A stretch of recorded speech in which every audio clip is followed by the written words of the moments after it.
Hello, YouTube. Thank you for tuning into my channel. This is Azrael, and this is Una.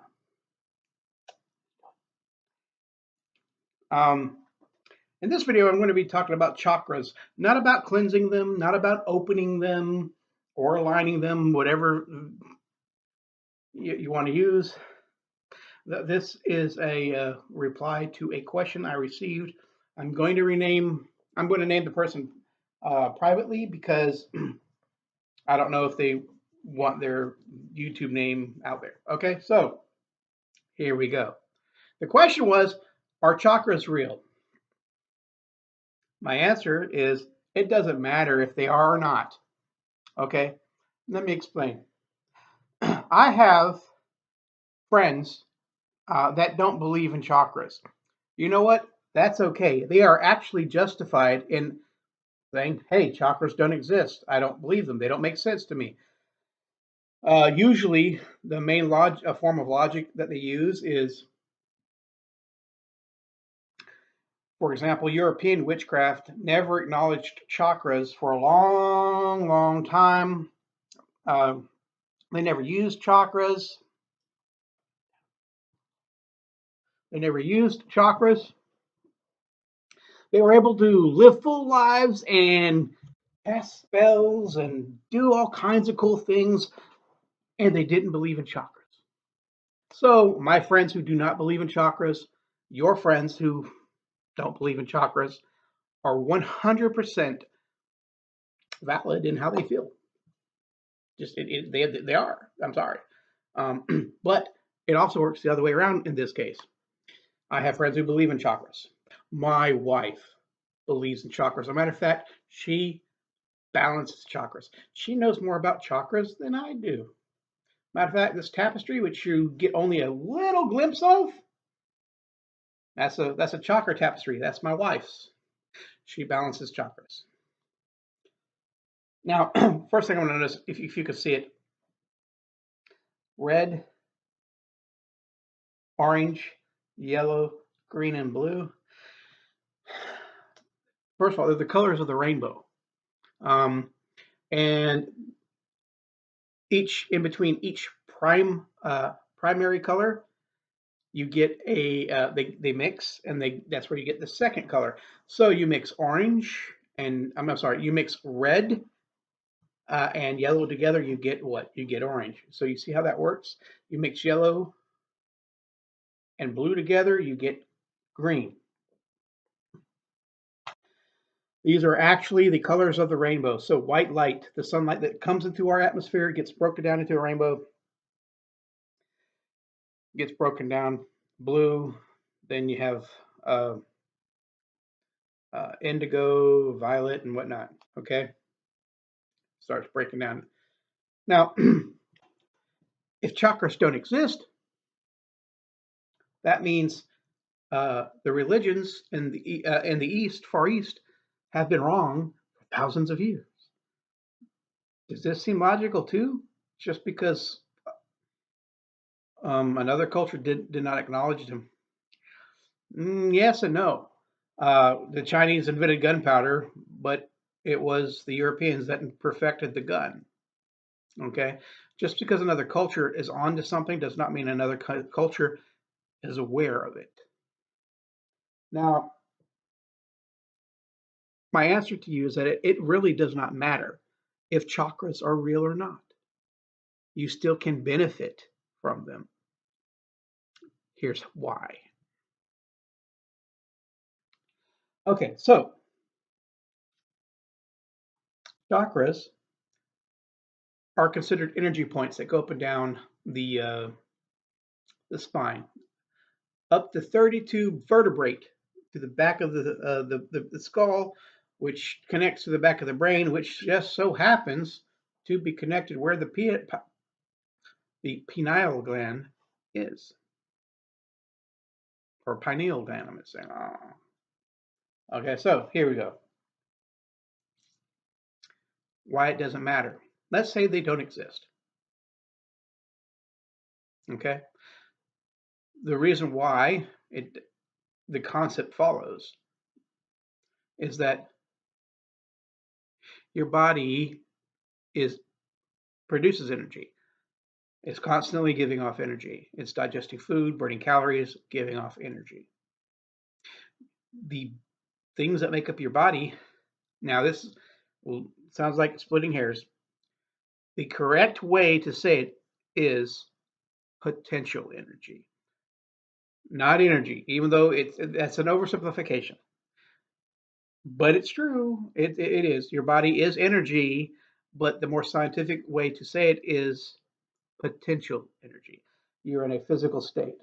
Your physical state can be turned back into energy. Okay? Potential energy. Your physical state is still there. It's energy, but it is physical, not going anywhere. Until it's converted back into energy, it's potential energy. So there is a real life scientific nuance that you should probably pay attention to. Either way, your body's giving off energy. Your body is potential energy / energy. So you are energy conducting energy. Common sense would dictate that as you're channeling energy, there are some channels of energy, and there might be energy concentrations or blockages. So, all right, scientifically, they're fucking possible. Regardless if you believe them or not, there is a scientific reasoning behind real life, not just pseudoscience that people claim. Science claims this when it really doesn't. The concept is real, and if it is real, its logical application would be that there would be energy centers, certain parts of the body where energy collects, or if air is blocked. Okay. Now, but again, we're still going on the fact that let's say they don't exist. It still doesn't matter because one, your energy. There's still an energy flow going up through the body. That's the key point in chakras, believe it or not. Not necessarily that they're points, but energy flow. We know for a fact energy is in fact flowing through the body. This concept is why it doesn't matter. And I'm going to add to that, okay? So let's say that's as far as you're willing to make that concession. And it doesn't matter to you that another culture that, like for example, chakras are in Hinduism. Hinduism is currently in some Buddhism too, Buddhist practice, they adapted it. And of course, obviously in certain forms of witchcraft, it's been adapted. But it's mostly a doctrine of Hinduism, kind of like, Hinduism / Buddhism, which Hinduism is a form of Buddhism. Buddhism, I'm sorry, is a form of Hinduism. It is a offshoot. So in a way, it's like saying Judaism, Christianity, same God, similar philosophies, but different philosophies. But anyways, the oldest religion still in practice is Hinduism. This is older than any religion that is still in practice. You could say witchcraft is a religion and that's been practiced consecutively, but witchcraft is actually a practice that has been incorporated into religious beliefs. Modern witchcraft that a lot of people conflate with Wicca is a modern religion formed in the 1950s / 60s based on old concepts that have adopted new teachings, which is one reason why some witches accept chakras and witches that believe in the old way of thinking do not typically accept them but again, chakras, accepting them or not accepting them is fine. Just understand that chakras tend to belong to a certain religious interpretation of the universe, Hinduism, and they've been around for very, very long time. Very long. Matter of fact, they tend to be the oldest religion still in practice, intact, without any major reformation. Okay, so again, why it doesn't matter. You see, just like I've used in other examples, and I'm going to use this one again because I like it, the rose. A rose is not love, but it is symbolic of love. And therefore, it has magical properties of love. because of its close symbolism of love. We give them to people who we love. Roses are beautiful. So there we go. We give them to people we love.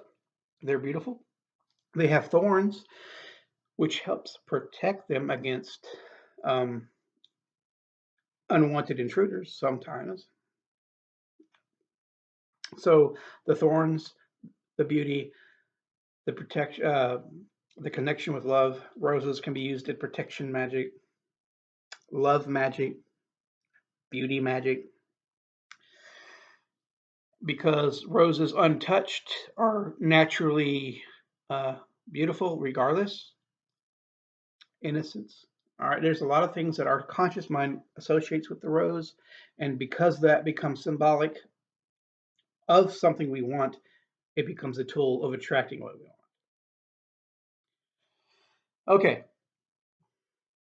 here's where it is.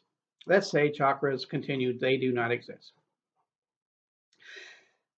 The fact that the chakras themselves are associated with certain things automatically you benefit from. So let's say you're having problems having sex. Maybe you have impotence, or maybe you are uh, a sexual deviant and you believe your sacral chakra, if I'm thinking this correct. I am not an expert in chakras. My wife is the one. I should probably have her on the show to do this because she knows more about chakras than I do. Because I'm part of the, I was for a long time a part of that. It doesn't matter if chakras exist. Don't need them. But again, this video is to help you out. So the thing is, again, each chakra is associated with a certain part of the body and certain functions with those organs are surrounding that part of the body.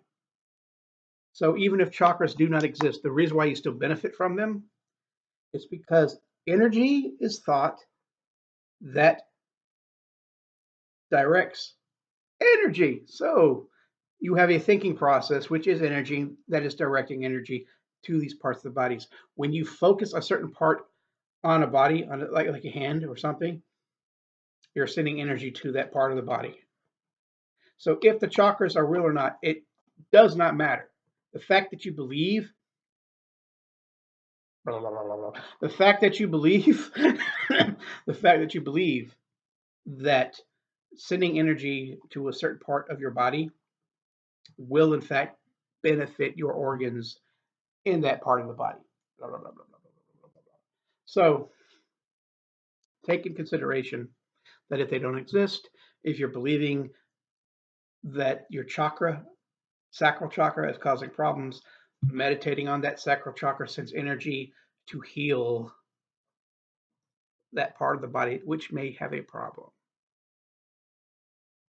So if chakras are real or not, the belief in them still benefits you because you're using that sacral chakra as a representation, just like the rose is a representation of love. That sacral chakra is representative of those health benefits or problems that you're trying to gain or improve. Chakras do not have to exist in the real world. The fact that you believe in them and are sending energy to fix certain parts of the body that they are associated with, that part is definitely real, regardless if the chakras are real or not. So in the end, my answer to you is I do believe in chakras. But if you don't, or your friends don't, that does not mean they still can't benefit from the teaching because you're still sending energy to heal that specific part of the body. And since your body is energy, directing energy, it's common sense to think, excuse me, that there are parts of the body that will have energy flow problems. If you want to call it a chakra or chakra balancing or a chakra blockage, so what? It doesn't matter. You're still focusing on that area. You believe energy is blocking your shoulder and that's why you're having shoulder pain. Well, I mean, if you didn't pull your muscle there or pull your tendon, you shouldn't have pain. But if you have shoulder pain, sending energy there, healing energy there, focusing your mind that your shoulder will be healed because you're releasing energy. You're practicing a form of magic, mentalism. So it doesn't matter if they're real or not. So I hope I answered that question. If you don't believe in chakras, doesn't matter. The belief in chakras still have a benefit if they are real or not. So you decide if they're real or not. But either way, you still benefit from them if you think they are real. Take care.